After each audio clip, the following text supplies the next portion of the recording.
Assalamualaikum warahmatullahi wabarakatuh. Selamat datang di channel Kang Komeng. Kalian para pencinta cerita mistis, horor dan misteri, kalian telah datang di tempat yang tepat. Tapi sebelum ke ceritanya, jangan lupa tekan tombol subscribe, like dan tekan lonceng notifikasinya agar tidak ketinggalan cerita seru lainnya. Kali ini saya akan membacakan cerita ritual pesugihan, kajiman, iblis terkejam penagih janji. Bagaimana kisahnya? Yuk kita langsung ke ceritanya.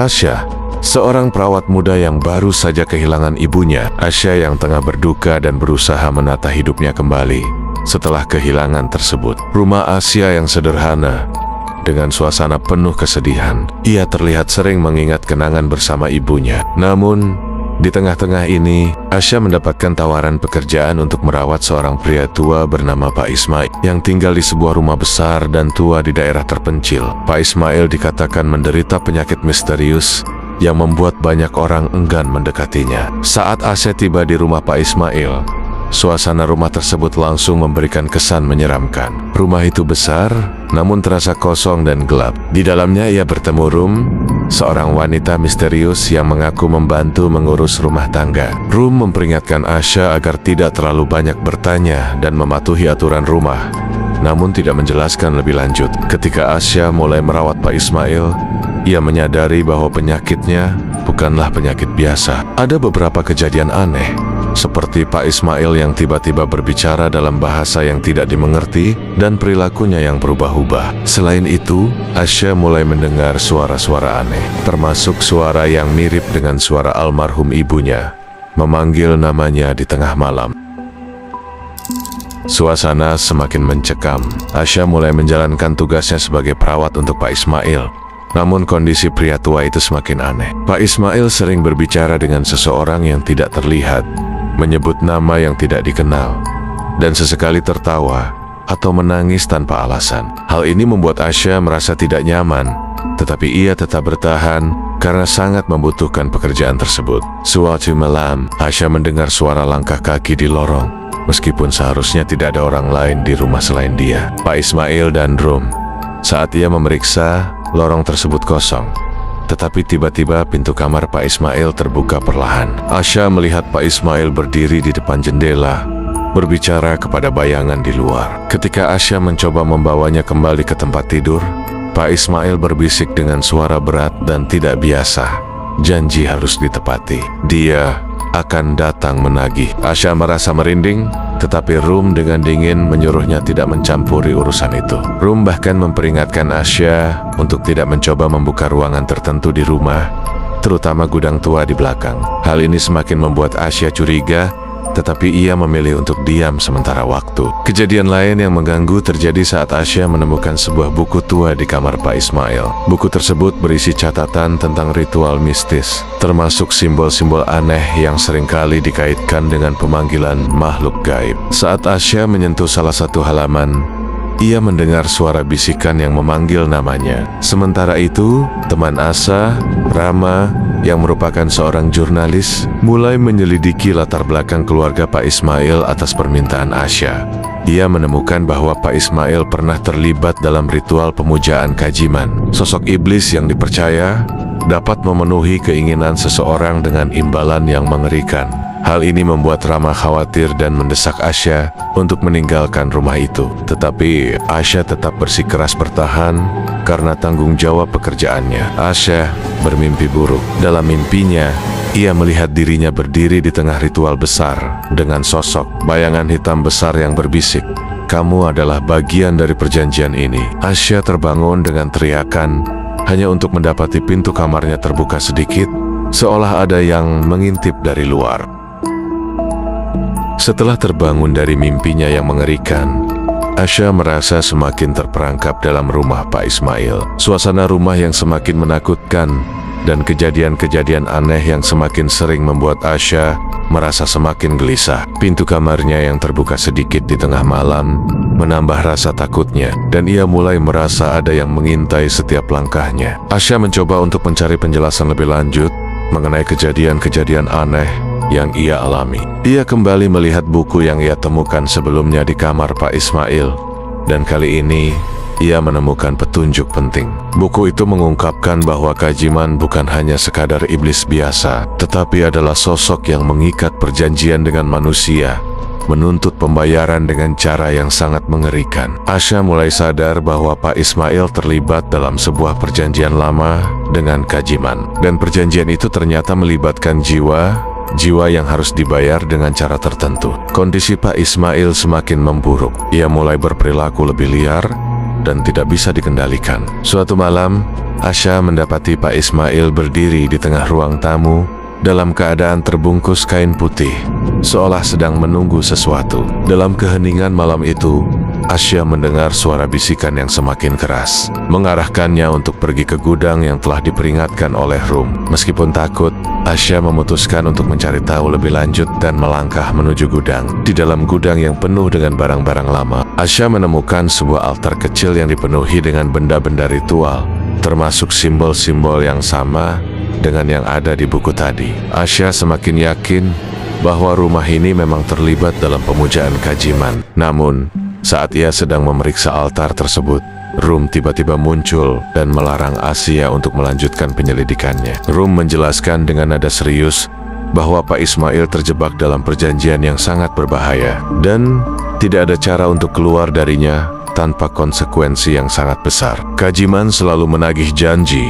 kata Rum dengan tatapan tajam. Ia juga memperingatkan Asya bahwa jika ia tidak berhenti mencari tahu, ia akan menjadi bagian dari perjanjian itu. Rama, yang tidak percaya dengan cerita-cerita gaib tersebut, akhirnya datang untuk mengunjungi Asya. Namun, sesampainya di rumah Pak Ismail, ia langsung merasakan adanya keanehan. Ia merasa seperti ada sesuatu yang mengawasinya, dan setiap langkahnya terasa semakin berat. Asya dan Rama mulai berdiskusi tentang kemungkinan untuk membawa Pak Ismail pergi dari rumah itu. Tapi mereka tahu bahwa itu mungkin akan semakin berbahaya. Setelah Asya dan Rama mulai menghubungkan berbagai kejadian dengan ritual pemujaan Kajiman, mereka memutuskan untuk menyelidiki lebih dalam dan mencari cara untuk menghentikan teror yang mengancam. Asya, yang merasa terjebak dalam perjanjian tak kasat mata, mulai merasa bahwa dirinya akan menjadi korban berikutnya jika tidak melakukan sesuatu segera. Ia mencoba berbicara dengan Pak Ismail yang semakin tidak terkendali, berharap untuk menemukan jalan keluar. Tetapi Pak Ismail hanya berteriak dalam bahasa yang tidak dimengerti dan berulang kali menyebut nama Kajiman. Sementara itu, Rum semakin menunjukkan sikap yang mencurigakan. Ia mulai melarang Asya dan Rama untuk mengungkap lebih banyak rahasia tentang rumah tersebut, bahkan mengancam Asya dengan kata-kata tegas. Ada harga yang harus dibayar untuk mengganggu perjanjian ini. Asya mulai merasa bahwa Rum lebih tahu banyak dari yang ia perkirakan, dan ada sesuatu yang tidak beres dengan wanita itu. Rama, yang merasa khawatir akan keselamatan Asya, berusaha mencari bantuan dari seorang paranormal atau seseorang yang mungkin bisa membantu mereka keluar dari situasi ini. Namun, ketika mereka kembali ke rumah untuk melanjutkan penyelidikan, mereka mendapati rumah itu semakin gelap dan penuh dengan kehadiran yang tidak terlihat. Pintu-pintu rumah tiba-tiba terkunci, dan suara-suara aneh semakin sering terdengar. Asya merasa semakin terisolasi, seolah-olah rumah itu mulai menarik dirinya ke dalamnya, seperti menjadi bagian dari perjanjian yang mengikat Pak Ismail. Di saat yang sama, Asya semakin merasa adanya kehadiran ibunya di sekitarnya. Seperti dalam mimpi-mimpinya sebelumnya, ia mulai mendengar suara ibunya memanggil namanya. Tetapi saat ia berbalik, tidak ada siapa-siapa. Hal ini semakin membingungkan Asya, yang kini merasa berada dalam kebingungan antara kenyataan dan halusinasi. Rama dan Asya kemudian menemukan sebuah petunjuk penting yang tersembunyi di dalam rumah. Sebuah surat tua yang ditulis oleh Pak Ismail yang mengungkapkan bahwa ia telah membuat perjanjian dengan Kajiman bertahun-tahun lalu, dengan janji untuk memberikan jiwa orang terdekatnya sebagai pembayaran. Pak Ismail, yang saat itu tidak memahami konsekuensi penuh dari perjanjian tersebut, kini berada dalam kekuasaan Kajiman yang tak terelakkan. Asya menyadari bahwa ibunya mungkin merupakan korban pertama dari perjanjian tersebut, dan kini ia sendiri bisa menjadi korban selanjutnya. Kembali ke rumah, Asya dan Rama mencoba mencari cara untuk menghentikan ritual yang sedang berlangsung. Mereka menemukan sebuah ruang tersembunyi di rumah yang dipenuhi dengan simbol-simbol kajiman dan benda-benda ritual yang digunakan dalam pemujaan. Di tengah ruangan itu, Asya melihat sebuah gambar besar yang menggambarkan kajiman sebagai makhluk gelap yang menagih janji, dengan wajah yang mengerikan dan mata yang memancarkan api.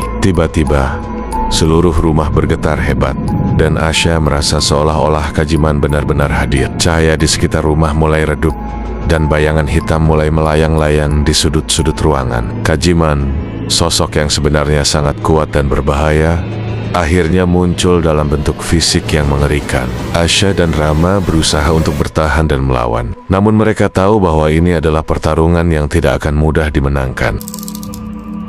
Setelah pertemuan dengan kajiman yang mengerikan, rumah Pak Ismail tampak berubah menjadi lebih menakutkan. Cahaya di seluruh ruangan mulai meredup, dan bayangan-bayangan hitam semakin jelas terlihat di sudut-sudut gelap rumah. Asya dan Rama merasakan tekanan yang luar biasa, seolah-olah mereka sedang terperangkap dalam dunia yang dipenuhi oleh makhluk gaib yang siap menghancurkan mereka. Dalam situasi yang semakin putus asa, Asya menyadari bahwa ia harus mengambil langkah berani untuk menghentikan perjanjian yang mengikat Pak Ismail dan juga dirinya. Ia mencoba mencari cara untuk memutuskan ikatan yang telah mengikat mereka semua dengan kajiman. Namun, saat Asya dan Rama berusaha untuk mengungkap lebih banyak tentang ritual pemujaan, mereka semakin dikelilingi oleh fenomena gaib yang tak terhindarkan. Saat mereka mencari petunjuk di ruang tersembunyi, mereka menemukan sebuah ritual pembebasan yang tertulis dalam sebuah buku kuno. Namun, ritual ini sangat berbahaya dan membutuhkan pengorbanan besar. Asya tahu bahwa jika ia melakukan ritual tersebut, ia bisa membebaskan diri dari pengaruh kajiman, tetapi juga berisiko mengorbankan nyawanya sendiri. Di tengah kekacauan itu, Pak Ismail, yang kini dalam keadaan hampir tak sadar, tiba-tiba bangkit dengan kekuatan yang tidak biasa. Ia tampaknya sedang berada di bawah kendali penuh kajiman, dan tubuhnya berubah menjadi lebih kuat dan keras, seolah-olah bukan lagi manusia. Ia mencoba menghentikan Asya dan Rama, yang semakin mendekati ritual yang bisa membebaskan mereka.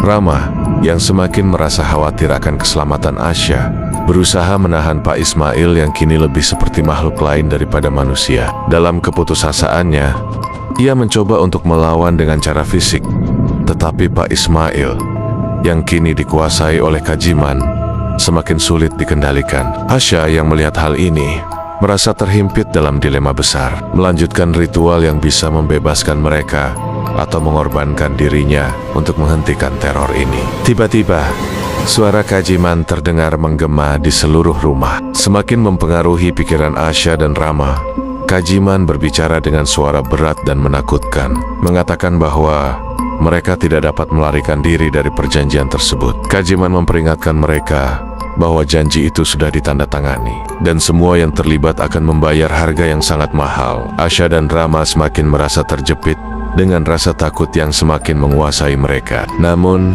meskipun perasaan takut itu sangat kuat, Asya akhirnya memutuskan untuk melanjutkan ritual pembebasan. Dengan tekad untuk mengakhiri teror yang sudah berlangsung terlalu lama, ia mengikuti petunjuk dalam buku tersebut. Dengan bantuan Rama yang berusaha menahan Pak Ismail yang semakin keras melawan mereka, di detik-detik terakhir, rumah tersebut bergetar hebat, dan kajiman mulai muncul sepenuhnya.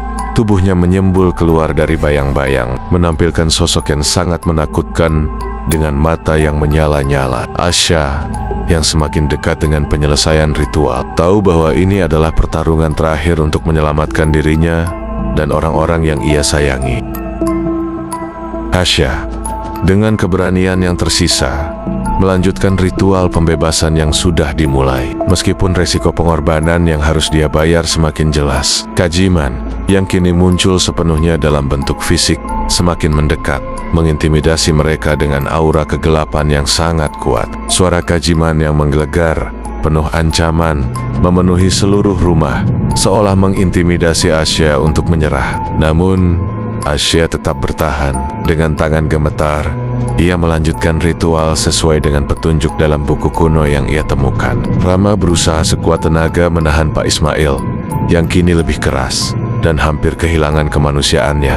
terpengaruh sepenuhnya oleh kekuatan Kajiman. Di tengah kegilaan itu, Asya berteriak, meminta bantuan ibunya yang telah lama meninggal, berharap bahwa jiwa ibunya masih bisa membantu. Saat Asya mengucapkan kata-kata terakhir dalam ritual tersebut, cahaya putih tiba-tiba menyelimuti seluruh ruangan. Kajiman, yang tadinya tampak begitu kuat dan mengancam, mulai terguncang. Asya merasakan suatu kekuatan besar sedang melawan Kajiman, seolah perjanjian yang mengikat mereka semua mulai terputus. Namun, tepat saat itu, Kajiman meledakkan ledakan energi yang sangat kuat, membuat rumah bergetar hebat. Asya jatuh ke lantai, terlempar dari altar, sementara Rama mencoba melindunginya. Dalam kekacauan itu, Pak Ismail, yang masih dikuasai Kajiman, mendekat dengan niat menyerang. Tetapi pada saat yang krusial, Asya berhasil memanggil kekuatan ibunya, dan dengan semangat yang kuat, ia membalikkan keadaan. Pada puncak ketegangan,